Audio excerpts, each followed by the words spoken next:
जैसा कि हम सब जानते हैं, आज हम जिस मकसद के तय यहाँ इकट्ठा हुए हैं, ये मकसद जो हम सब के लिए बहुत ज़रूरी भी है और अहम भी। इसलिए अहम है कि वक्तन फ़वक्तन अगर इंसान की हौसला अफजाई नहीं की गई, उसकी एप्रिशिएशन नहीं की गई, तो उसके अंदर का जो जज्बा है वो मांद पड़ने लगता है। तो जो तकसीम इनामात का सिलसिला है उसके लिए हम आगे बढ़ेंगे। इससे पहले एक हम लोगों ने सोचा कि एक कॉमन पैनल डिस्कशन रख लेते हैं, जिसके लिए हमारे यहाँ बहुत सी फैकल्टीज़ के बच्चे हैं जो इसमें हिस्सा लेना चाहते थे, लेकिन वक्त बहुत कम था। इसको मलहूज़ रखते हुए हमने ये तय किया है कि कुछ बच्चे जो है पैनल डिस्कशन करें, जिसमें हम तदरीसी मालूमात और एकेडमिक्स और किस तरह से चीज़ें होती हैं उस पर गुफ्तगू करेंगे। तो जिसके लिए पैनल डिस्कशन में जिन बच्चों ने अपना नाम लिखवाया है वो आगे आ जाएं। पैनल डिस्कशन की जो ज़िम्मेदारी है कागज़ी मारिया अकील के हाथों में सुपुर्द करता हूँ, जो यकबदीगर अपनी और साथी तुलबा को तालिबा को बुलाएंगी और पैनल डिस्कशन के इस प्रोग्राम को आगे बढ़ाएंगी। तो काजी मारिया। अस्सलामु अलैकुम वरहमतुल्लाहि वबरकातुहू। तो आज हम लोग पैनल डिस्कशन करेंगे जहाँ पे जितने भी यूथ हमारे यहाँ के मौजूद है। प्रेजेंटेबल पैनलिस्ट जो आज हमारे साथ मौजूद है वो है अंसारी कुनूत जहाँ शफीक अहमद, शेख मरवा शारिक अहमद, शेख उबैदुर रहमान आबिदुर रहमान, शेख तस्मिया कौसर अब्दुल जब्बार, शेख अतीफ़ुर रहमान उर्फ अब्दुल्ला आतिफ़ुर रहमान। मैं आप चाहूँगी कि आप सब स्टेज पे आ जाए, साथ ही साथ तैयबा काजी को भी आप सब स्टेज पे आ जाए।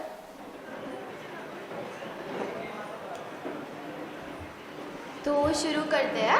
हमारा मेन मकसद ये पैनल डिस्कशन रखने का ये था कि जितने भी स्टूडेंट्स 11th-12th में हैं या अपनी डिग्री परस्यू कर रहे हैं आगे, वो अपने करियर को लेके काफ़ी कंफ्यूज होते हैं। तो जो लोग यहाँ बैठे हैं वो अभी अभी अपने डिग्रीज़ कंप्लीट करे हैं, कुछ लोगों ने कुछ फर्स्ट ईयर में है, कुछ सेकेंड ईयर में है, वो किस किस फेज से या स्ट्रगल से गुजर रहे हैं वो यहाँ पे आपको बता सकते हैं। ये सब अपने फील्ड के माहिर है, वो अपने फील्ड में बहुत अच्छा कर रहे हैं। एज अ यूथ वो आप लोगों के लिए कुछ ना कुछ तो मैसेज वो दे ही सकते हैं, आपको गाइड कर सकते हैं। तो मैं चाहूँगी आपसे कुछ सवाल करना जो ज़्यादातर तो आपकी फील्ड से रिलेटेड होगा, लेकिन प्रैक्टिकली आप उन चीज़ों को किस तरीके से फेस करते हो।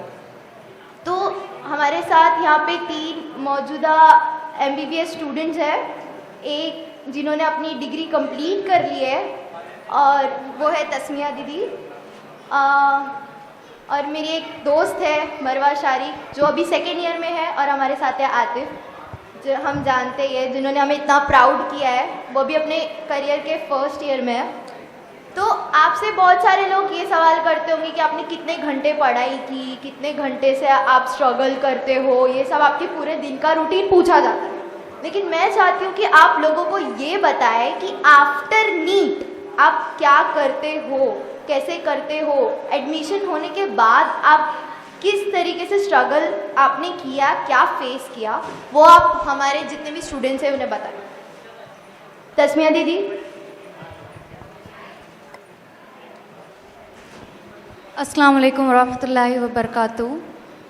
आफ्टर नीट के बारे में जहाँ तक देखा जाए तो नीट में पहुँचने तक ही आपकी इतनी अच्छी ट्रेनिंग हो जाती है ना कि you know how to manage pressure.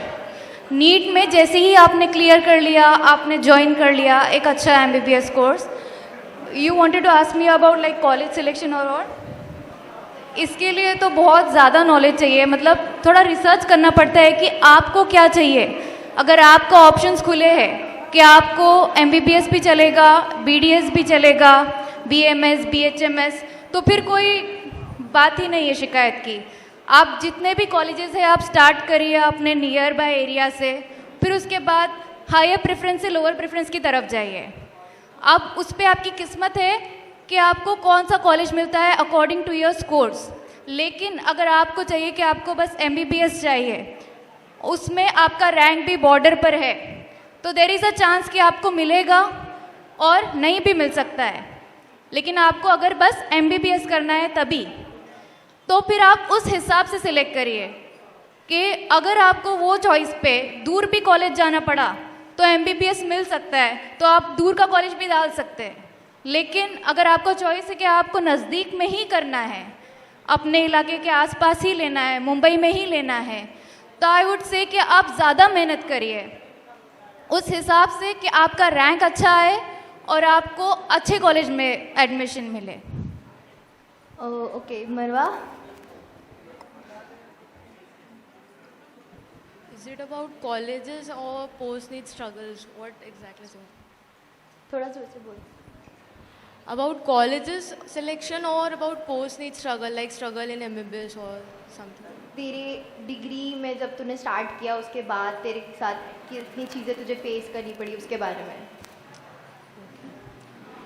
So जैसा कि इन्होंने कहा कि नीट तक पहुंचते ही अब प्रेशर झेलने की आदत हो जाती है स्टूडेंट्स को, बट ऐसा लगता है लोगों को कि नीट के बाद स्ट्रगल कम हो जाता है, but the struggle remains. But ये होता है कि आप इतने स्ट्रॉन्ग हो जाते हैं कि यू फेस दैट।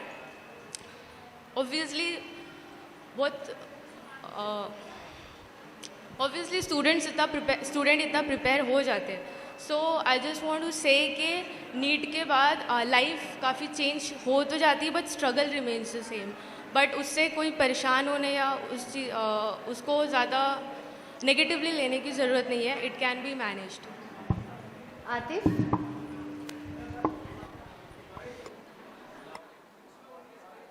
अस्सलाम वालेकुम। तो मेरे सीनियर्स बैठे यहाँ पे, उनको मेरे से ज़्यादा पता होगा, लेकिन अभी मेरा भी एडमिशन हुआ है, तो उससे मैं अभी I am going through that phase that they went through. तो ये जब इससे फर्स्ट ईयर में जब एडमिशन होता है आपका नीट के बाद, तो एक अलग ही फीलिंग होती है, जैसा कि आप मेडिकल कॉलेज में you have entered in a professional college, तो you are excited for that, but at the same time stress और बहुत ज़्यादा रिस्पॉन्सिबिलिटीज़ आपके सर पे आ जाती है।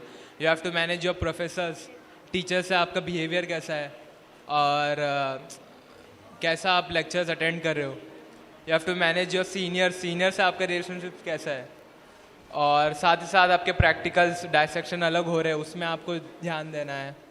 और ये सब करते करते ही आपको खुद पे भी थोड़ा ध्यान देना है, क्योंकि आप सिर्फ अगर पढ़ाई में you are into that 24 hours, तो आप बर्न आउट हो जाओगे, आप हैंडल नहीं कर पाओगे उसको, you won't be able to handle it. तो उसके साथ साथ आपको थोड़ा खुद के लिए भी वक्त, थोड़ा नमाज के लिए, थोड़ा कुछ अपनी हॉबी परस्यू भी करना चाहिए उसके साथ साथ, ताकि अब पहले ही आप नीट से जाके आए हो, बच्चे 10 घंटा पढ़ते हैं, you study for 12 hours daily बिना स्किप किए, तो वो थोड़ा सा स्ट्रेस रिलीज़ करने के लिए आपको थोड़ा हल्के से लेना चाहिए, थोड़ा हल्के से, थोड़ा लेस सीरियसली, जितना आप नीट को ले रहे थे। लेकिन इसका मतलब ये नहीं कि आप पढ़ाई छोड़ दो, पढ़ाई तो आपको करनी है, तो बहुत इंपॉर्टेंट पार्ट है इसका MBBS का। आपको 4 साल पढ़ाई करनी है, और वो भी ऐसी करनी है ताकि आप एक अच्छे डॉक्टर बन सको। Thank you. ओके, शुक्रिया आप तीनों का। मैं पूछना चाहूँगी कुनू दीदी से कि MSc biotech, MSc IT, MSc bachelors, जितने भी डिग्रीज़ होते हैं जो कि not related to entrance of JEE, not related to entrance of NEET, बल्कि सेल्फ फाइनेंस कोर्सेज के बारे में भी लोगों को ज़्यादा पता नहीं होता। तो मैं आपसे ये पूछना चाहूँगी कि जो लोगों का ये मिथ है, मैं रिपीट करती हूँ मिथ, कि अगर आपने नीट या JEE नहीं किया तो you will not and up doing anything, लेकिन आप ये सादी डिग्री करने के बाद भी सक्सेस पा सकते हो अपनी लाइफ में, ये चीज़ लोगों को क्लियर करने की ज़रूरत है। तो आप क्या सोचते हो इस बारे में? फर्स्ट ऑफ ऑल बायोटेक सादी डिग्री तो बिल्कुल नहीं है, बहुत एडवांस डिग्री है ये। Second of all there is no such thing that सिर्फ नीट ही एक कॉम्पिटिटिव एग्ज़ाम एग्जिस्ट करता है इंडिया के अंदर। there are several other competitive exams that you have to go through even if you want to pursue a self-finance degree. So there are exams for biotech as well. There are exams, personally colleges conducts exam for admission. If you want to get admission in the St. Xavier's, actually you have to sit for the written test of their admission. So it is like a part of their admission processes. And second of all, कोई भी degree छोटी या बड़ी नहीं होती. Each and every degree field has its own you can से advantages and disadvantages. It depends upon कि आपका खुद का इंटरेस्ट क्या है. आई वॉज रियली इंटरेस्टेड कि मुझे बायोटेक ही करना है, so it was not that difficult for me. और ऐसा नहीं कि कोई MSc BSc करके कोई स्कोप नहीं है. If you are doing MSc botany, you are going to be a botanist. Okay, you will be going to hire by government to do analysis of various plants. If you're going to be a zoologist, obviously you are going to be end up in a lab where you are going to you can say invent a device for animal physiology. So each and every field has its own dynamics unless and until you find it out. Okay, thank you. तो मैं आप लोगों को self finance courses के बारे में थोड़ा बता देती हूँ. तो self finance courses bachelors degree से कितने अलग होते हैं, वो प्रैक्टिकली करना होता है. Bachelors of arts, bachelors of commerce, bachelors of science, ये तो होता ही है. लेकिन सेल्फ फाइनेंस कोर्सेज जैसे कि हमारे यहाँ पे मौजूद नहीं है, उबैद शेख, उन्होंने BMS किया है. लोग काफ़ी कंफ्यूज हो जाते हैं BOMS में और BMS में. उन लोगों को लगता है कि वो BOMS है, लेकिन BMS इज़ समथिंग जो बिजनेस से रिलेटेड है. मैं कर रही हूँ बैचलर्स ऑफ मास कम्युनिकेशन, वो भी अलग है. सेल्फ फाइनेंस कोर्सेज भी इम्पॉर्टेंट होते हैं. अगर आप आगे जाके ये सोच रहे हो कि बैचलर्स ऑफ आर्ट्स में करना है या साइंस में करना है या कॉमर्स में करना है, अगर आपको मोर इंटरेस्ट है प्रैक्टिकली करने में, तो ज़्यादा अहम होगा कि आप सेल्फ फाइनेंस कोर्सेज ऑप्ट करें रादर देन सादी डिग्री करने में. तो जो प्रैक्टिकल नॉलेज आपको आगे मिलेगी फ्यूचर में काम करने में प्रोफेशनली, वो शायद आपको कॉलेज टाइम पे ही मिल जाए, तो वो आपके लिए काफ़ी इजी होगा आपके फ्यूचर के लिए. Can I say something?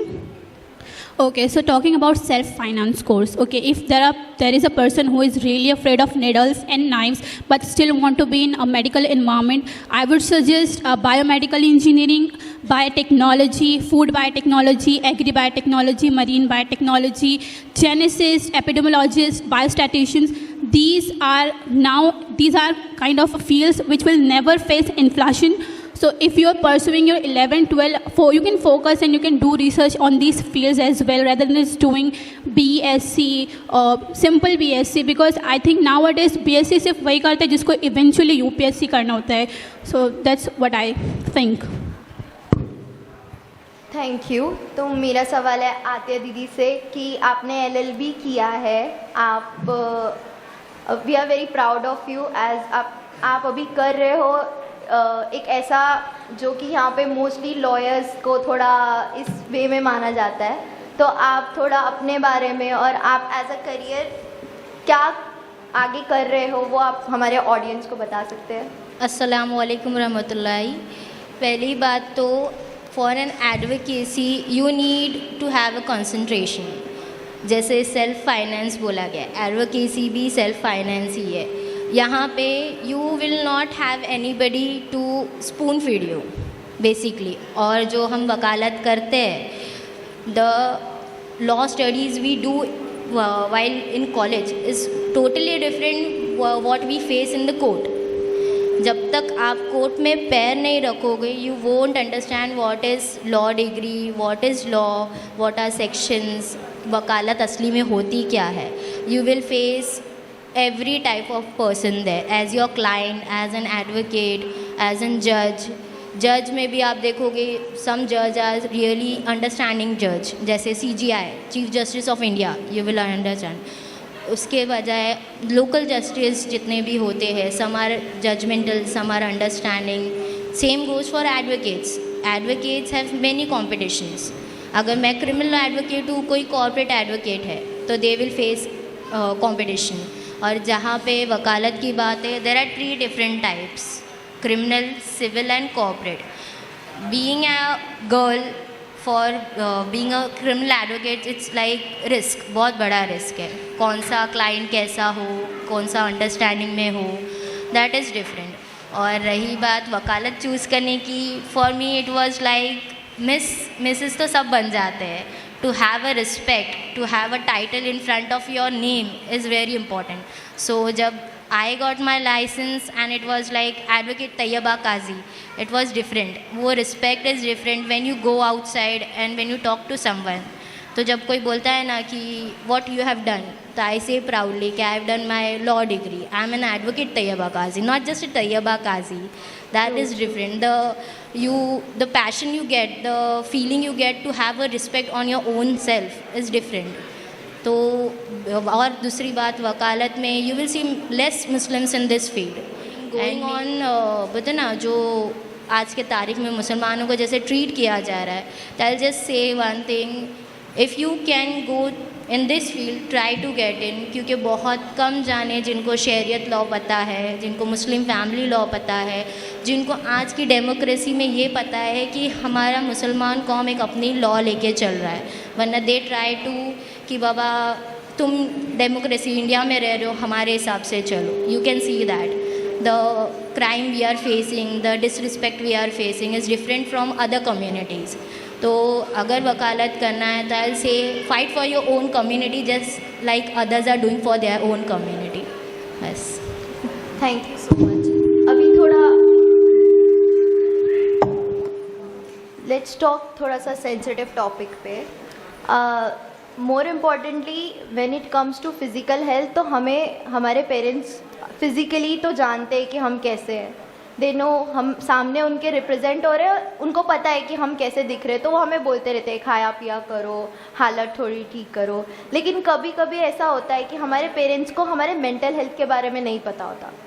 तो यहाँ पे आप जितने लोग हैं, आप सब ने मेंटल हेल्थ के मेंटल इश्यूज़ फेस किए होंगे. तो कितना इम्पॉर्टेंट है when it comes to mental health, जो आपके फिज़िकल हेल्थ को ऑब्वियसली इफेक्ट करता ही है. तो कितना इम्पॉर्टेंट है टू कोप अप. और अगर आप कोप अप नहीं कर पा रहे हो तो इट्स वेरी इंपॉर्टेंट कि आप किसी को कंसल्ट करें, जो कि मोस्टली स्टूडेंट्स नहीं करते. तो आई वांट कि आप लोग अपना इंडिविजुअली अपना opinion about mental health and how you will advise them to cope up with it. Atif. तो मैं जब नीट की तैयारी कर रहा था, तब मेरा फर्स्ट अटेम्प्ट में तो क्लियर नहीं हुआ नीट. मेरे कुछ दोस्त थे या मेरे बैच वाले ही थे जिनका हुआ था, तो वो देख के मुझे अंदर से बहुत बुरा लगा था. आई हैव क्राइड, मैं रोया भी था, मुझे बहुत बुरा लगा था. तो तब मैं मेरे भाई के पास गया था, तो उसने मुझे थोड़ा सा दिलासा दिया था. तो एक इम्पॉर्टेंट है कि you have somebody in life who you trust, जिनको आप ट्रस्ट करते हैं, जिसके पास आप अपना दिल की बातें बता सकते हैं. आपका दिल हल्का होता है, यू फील गुड, और आप एक जो अंदर की वार्म फीलिंग होती है, आपको गुड, अच्छा लगता है, और आपका मेंटली आप भी क्लियर होते हो. तो फिर मैंने उसके बाद एक ऐसा ठान लिया था कि नहीं, अभी करना ही है, किसी भी हालत में करना है, कैसे भी करना है. और तब भी ऐसा बीच में एपिसोड्स आते थे कि मैं फिर डिप्रेस फील करता था. ऐसे नहीं होगा कि अगर आप एक बार हो गए, एक बार आप गो थ्रू कर गए, फिर आप पूरी तरीके से ठीक हो गए, वो फेज़ अब रिलैप्स हो सकता है, आपको फिर बुरा लग सकता है, आप फिर वो डिप्रेशन के साइकिल में जा सकते हो. लेकिन इम्पॉर्टेंट है कि आप किसी को ये अपना बताते रहो, किसी से आप बात करते रहो, क्या मेरी लाइफ में ये चल रहा है, मेरे को ऐसा लग रहा है, मैं क्या करूँ. आप कोई नहीं तो आप मस्जिद में जाके आए, अल्लाह के सामने बात करें, ये बात करें, तो आप सबसे बड़ा वही है, वही आपको दिलासा दिलाएगा, वही आपको हिम्मत देगा. तो इम्पॉर्टेंट है कि आप किसी को बोले. अगर ये आप अपने अंदर ही रखेंगे तो आप डिप्रेस हो जाएगा, आपकी फिजिकल हेल्थ पे, आप खाना छोड़ देगा, पीना छोड़ देगा, आप दिन भर सोओगे। और अगर आपको कोई ऐसा दिखता है कि जो एकदम लाचार हो गया, कुछ कर ही नहीं रहा है, बस पड़ा रहता है दिन भर, तो आप उससे जाके बात करें, आप पूछेंगे क्या चल रहा है। क्योंकि अब पता नहीं, क्योंकि बाहर से लोग मुस्कुराते हैं लेकिन अंदर उनके दिल में क्या चलता है सिर्फ सामने वाले इंसान को ही पता होता है। तो इम्पॉर्टेंट है कि आप आपके आसपास के लोगों से बात करते रहें। Thank you. कुनुद्दी। मेंटल हेल्थ और स्ट्रेस मिथ नहीं है, इट एग्जिस्ट, और physically it actually distorting you from inside from outside. When I was doing my research for my master's project, so the problem was that there was no one, literally no one I could go and open up to, because there was lot to do, and the problem was that उतना time नहीं था हम लोगों के पास। उन्होंने बोला था 2 हफ्ते में ख़त्म करना है, मतलब ख़त्म करना है, और वो it was like a PhD thesis. So at that time I did worse to myself that I started taking anti-sleeping pills to finish the work, but eventually it was not that you can say distracting, because मैं उस बात को लेकर stress थी जो मेरा passion था, जो मुझे करना था, जिसका आउटकम मुझे बहुत ज़्यादा फैसिनेट कर रहा था। सो स्ट्रेस एक 2 टाइप का होता है, एक जब आप बहुत ज़्यादा पैशनेट होते हो कोई चीज़ करने के लिए, सो वो स्ट्रेस आपको it like a driving fuel for you कि आपको बेटर करना है, आपको सबसे बेटर करना है। और एक वो स्ट्रेस होता है जो एक सोसाइटल बोल सकती हूँ मैं, पीयर प्रेशर होता है जो आप पर डाला जाता है, you have to be the best, you have to be, you can say greatest. So वो कंपैरिजन अगर आप नहीं करते हो अपना किसी से, and you like I am unique in my own way, there is no stage of comparison. So लगता है, मुझे लगता है एक वो सोच जो थी जो मुझे काम और कीप एंड कूल रख रही थी। So yes, and I started keeping a diary, because मैं बोल तो नहीं सकती थी किसी को, there was no one, dad is not always home, mom is not always home, so I started writing a diary. जब मुझे ऐसा लगता था कि it is really impossible for me to keep my head, so I start writing all of my thoughts one by one. और जब मेरा final submission हुआ थीसिस का, so I burn that diary, that's what I did. मरवा। I guess सारे NEET students की same story है, specially जब उनका क्लियर नहीं हो पाता फर्स्ट अटेम्प्ट में। सो मैंने लाइक स्कूल वगैरह में एंड लॉकडाउन के टाइम पे mental health was a most trendy topic, and बहुत लोगों ने इसकी सीरियसनेस को कम कर दिया था अपने मतलब ज़बरदस्ती का कर करके, मतलब ज़्यादा प्रॉब्लम नहीं भी है तो भी उसको ज़बरदस्ती कर करके। बट इसके वजह से जो लोग सीरियसली जो सफ़र कर रहे हैं मेंटल इश्यूज़, उनको बहुत प्रॉब्लम हुई थी। सो मैंने भी लाइक ऐसा सुना था डिप्रेशन विप्रेशन, बट असली वो चीज़ जब मैंने फील कब की, जब मेरा ऑब्वियसली मेरा नीट क्लियर नहीं हो पाया, एंड देखा कि मेरे बाकी के स्टूडेंट्स मतलब क्लासमेट्स बैचमेट्स वगैरह आगे बढ़ रहे हैं और मेरा एक और साल ड्रॉप हो रहा है। हालांकि 12 के बाद एक ही ड्रॉप लिया, फिर भी दैट 1 ईयर फेल्ट लाइक कि मैं सारी दुनिया से पीछे चली जाऊंगी and what I will do करके। So that time I felt कि मेंटल इश्यूज़ जो होते वो एक्चुअली में कितने डैमेजिंग होते हैं। आपकी फ़िज़िकल हेल्थ तो ख़राब होती है, बट आपसे जुड़ा हुआ हर इंसान को वो इफ़ेक्ट करता है। Like you can not even imagine कि हमारे कुछ बिहेवियरल चेंजेस की वजह से हमारे आसपास के लोगों में क्या फ़र्क पड़ता है। एक इंसान लिटरली बहुत ज़्यादा इम्पैक्ट करता है अपने आसपास के लोगों में। सो इन दोनों ने बहुत अच्छे पॉइंट्स रख दिए ऑलरेडी। एक पॉइंट मैं रखना चाहती हूँ कि अगर उस वक्त पर मेरे पेरेंट्स ने मुझे सपोर्ट नहीं किया होता और अगर उन्होंने मेरी मेंटल कंडीशन समझी नहीं होती कि सच में स्ट्रेस्ड है ये, सच में इसे पढ़ना चाह रही पर पढ़े नहीं जा रहा, तो शायद मैं अभी MBBS स्टूडेंट नहीं होती। सो आई जस्ट वांट के पेरेंट्स थोड़ा ज़्यादा कंसिडरेट हो जाए कि बच्चों के मेंटल हेल्थ को लेके। मतलब ऐसा होता है कि बहुत सारे लोग ये समझते हैं कि उनका बच्चा पढ़ना ही नहीं चाहता, वो पढ़ता ही नहीं है, वो क्या ही कर रहा है, वो एकदम ना कर रहा है। ऐसा नहीं होता, कुछ टाइम पे वो करना चाहते हैं तो भी नहीं कर पाते, तो वो उनको सपोर्ट की ज़रूरत है। तो दैट्स इट। एंड एक और चीज़ मैं बोलना है कि यूजुअली स्ट्रेस कब होते हैं स्टूडेंट्स एंड यहाँ पे ज़्यादातर स्टूडेंट्स हैं तो मैं उनसे ही रिलेटेड बोल रही, जब उनको ज़्यादा प्रॉब्लम्स होती है और मेंटल इश्यूज़ के बाद एकेडमिक प्रॉब्लम्स होती है, और मतलब ये अब चीज़ जैसे इन्होंने कहा कि पैशनेट ज़्यादा होते हैं और ज़्यादा पीयर प्रेशर आ जाता है उस पे। तो माय फादर यूज्ड टू से मतलब सेज के हमें वो एक्चुअली अल्लामा इकबाल से काफ़ी इंस्पायर्ड है। सो ही सेज के अपनी लाइफ को हमेशा एक शाहीन से कंपेयर करूँ, लाइक वो जैसे हमेशा तूफ़ान का इंतज़ार कर रहा होता है, और जब तूफ़ान आता है तो वो हवा के उल्टी डायरेक्शन में उड़ के आसमान के बादल के ऊपर चले जाता है, फिर वहाँ से वो दुनिया देखता है। So I just want the students कि अगर आपकी लाइफ में प्रॉब्लम आ रही है तो आप उस शाहीन की तरह तो प्रॉब्लम के अगेंस्ट जाके, उसको मज़ा आता है वो फेस करने, तो आप अपनी लाइफ में वो मज़ा ला लेंगे ना प्रॉब्लम्स को फेस करने का, तो आपका आधा इशू वहीं ख़त्म हो जाता है।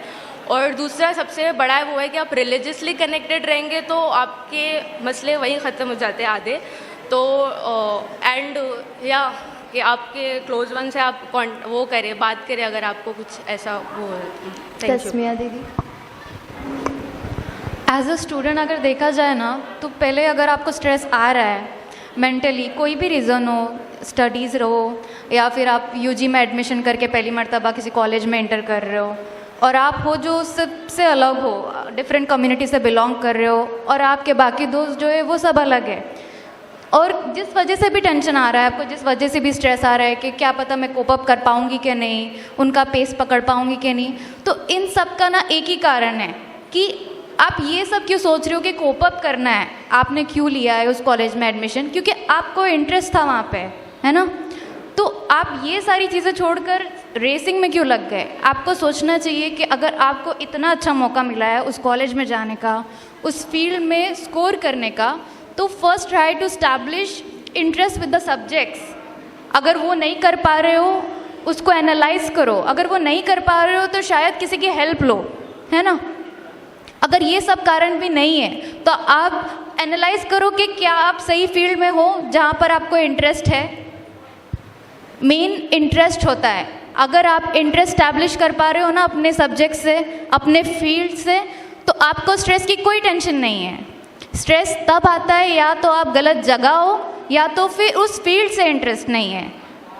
और रही बात कि इंटरेस्ट भी है, सही फील्ड में भी हो, फिर भी कोई रीज़न है जिसकी वजह से आप स्ट्रेस में आ गए हो, तो मैं बोलूँगी कि लिख कर निकालो क्या है, किस वजह से आ रहा है। सबसे बेस्ट होता है कि आपको जो भी तकलीफ़ हो रही है, पेन लो, पेपर लो, लिखना चालू कर दो। अगर उससे भी नहीं हो रहा है, सजदे में झुको, अल्लाह से मांगो और स्टार्ट से एनालाइज करो कि मैं कहाँ भूल रही हूँ। आप जब स्टार्ट से एनालाइज करना चालू करोगे ना, आपको अपनी गलती चुटकियों में पता लग जाएगी। आपको तरीका तो पता लग जाएगा कि शायद मैं वैसा करूँगी तो शायद नहीं होगा ये, आपको वेज निकल के आएंगे। तो मैं बोलूँ जहाँ पे भी मेंटल स्ट्रेस आता है ना, तो सबसे पहले या तो आप अपने बैचमेट से, अपने दोस्तों से कंसल्ट करो, या तो अपने घर वालों से। आसपास जो भी है जिसको आप अप्रोच कर सकते हो उनको अप्रोच करो, बोलो, लिखो, हर चीज़ से एक्सप्लेन करने की कोशिश करो। इंशाल्लाह आपको उसका सल्यूशन ज़रूर मिलेगा। और जहाँ तक हो सके अपना इंटरेस्ट पैदा करो जिस चीज़ में भी हो आप, इंशाल्लाह कभी भी मेंटल स्ट्रेस नहीं आएगा आपको। Thank you. Thank you. Tasmia दीदी। For me mental health is talking your heart out, जो भी है जैसा भी है। As you can see my both of the parents are working parents. अम्मी टीचर है, अब्बा इज़ सर्विस पर्सन, तो दे वोंट बी अवेलेबल हमेशा। And here I am older than all of them, you can say. तो हमेशा I can't go and cry कि बाबा रो लो, हो गया। And if you want to cry, cry in your close space. तो अगर बात करना है, हाँ अम्मी अब्बा रहते नहीं थे, but as you can see I am talkative person. Even if they are not listening, I will talk my heart out. आप काम करते रहो, मेरी सुनते रहो, and when they give attention to my talk ना, हाँ दे विल आस्क ऐसा क्यों हुआ था, किस लिए हुआ था। For basically mental health, and in my degree, in law degree, you will have immense of mental concentration, और वहाँ पे मेंटल हेल्थ बिगड़ती है। Your seniors will shout at you, you will face every, मतलब कभी कभी सेक्शंस भूल जाना, कभी कभी you don't understand the sentences. And here mental health arguments में निकलता है. You argue in the court, your mental health is stable. Basically for me is like this. तो भले तुमको आर्ग्यू करने नहीं मिले, कोई बात करने नहीं वाला हो, close your door, try to talk to yourself and try to understand why you are facing this. अगर है बाबा कोई रीज़न है, जैसे मेरे सीनियर ने मुझे आज चिल्ला दिया, and why did he shout? there was something with me, there was a mistake towards my thing. तो जब वो होता है ना, डोंट टेक लाइक इन्होंने चिल्ला दिया, you won't have anything in future. My senior shout like तुम्हारा तो कोई कैपेबिलिटी ही नहीं है, you don't know this section, you can't go further. ऐसा होता है. और जितने लॉज में सेक्शंस है ना, शायद ही ये किसी के डिग्रीज़ में होगा कि बाबा यू नीड टू अंडरस्टैंड. और हमेशा कोई ना कोई चीज़ ऐड होती रहती है हमारे डेमोक्रेसी में. आज ये हो गया, चलो ये जजमेंट पास कर दो, आज वो हो गया, चलो ऐसा हो जाए. तो मेंटल कंसंट्रेशन के लिए हिसाब से और मेंटल हेल्थ के हिसाब से talk your heart out. Even if there is no one to listen to you, have one particular person as a friend जो तुमको सुने, जो तुम्हारे डाउट्स क्लियर करे. कि कोई चीज़ जगह पे अटक गया हो, कोई चीज़ का रास्ता नहीं मिल रहा हो, talk to them, talk to that one person, talk to your parents. If your parents are available तो अच्छी बात है, तुम उनको ब्लेम भी नहीं कर सकते because they are working for you. Financially stable हो, क्यों? क्योंकि उनके वजह से. तुम ये नहीं बोल सकते यार अम्मी अब्बू आप हो नहीं तो हम किससे बात करें. No, they are not here because of you. So don't blame anyone. You want to talk to yourself, that is the best thing for a mental health. For me, that is.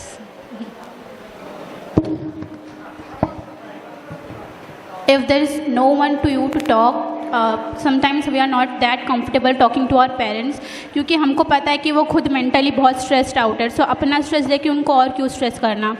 So I don't think each and every university, पर majority जो well established universities होती है, they have counsellors, empower cells बोला. So they have counselors available at their you can say university, or even if they're not available they will call for you. So if you're going through a mental crisis, stress, depression, you can always approach them. All of those conversation you will be having with them will be kept confidential because there is a law. So they will be kept confidential. So एक वो option है आपके पास. If there is a you can say counselor available at your university, you can always run to them. They will either listen you, because basically यही होता है कि हमको सुनने वाला कोई चाहिए होता है. So they will listen it all and then they will counsel you by reverse psychology, or even that not works with you, so they will suggest you some sort of psychiatrist, and going to a psychiatrist is not a bad thing. Thank you so much you all कि आपने अपना time निकाला और यहाँ पे आके लोगों को गाइड किया. Thank you so much everyone for this, आपका कोऑपरेशन. Thank you. कागजी मारिया अकील जो अपने चंद साथियों के साथ पैनल डिस्कशन कर रही थी, हमारे यंग गन्स हैं, ये नए बच्चे हैं. इन्होंने जिन टॉपिक्स पर हाईलाइट किया वो वाकई में हमें फ़िक्र की तरफ ले जाता है. एक ऐसा टॉपिक इन्होंने छेड़ा, मैं सोच रहा था कि शायद पैनलिस्ट अब इस बात पे बात नहीं करेंगे क्योंकि ये लोग एजुकेशन के हवाले से यहाँ तलब किए गए हैं. इन्होंने एक मेंटल हेल्थ जैसे टॉपिक को छेड़ा है जो वाकई में बहुत सेंसिटिव इशू है हमारे माशरे के लिए, जो बाज़ औक़ात हम समझ ही नहीं पाते ये चीज़ क्या है. तो वाकई मतलब जानकर सुनकर बहुत खुशी हुई कि हमारे बच्चे जो है अभी इतने अवेयर हैं कि एक पैनल डिस्कशन में भी जो आजकल के जो माशरे के स्ट्रेस लेवल का जो सर्कमस्टेंसेस हैं उसको भी बखूबी समझते हैं. और साथ साथ उन्होंने एक जो है अपनी अपनी फील्ड की, किसी ने नीट के बारे में कहा, किसी ने अपनी दूसरी फील्ड के बारे में कहा, तो वो लोग अपने एक्सपीरियंसेस शेयर कर रहे थे हमारे साथ.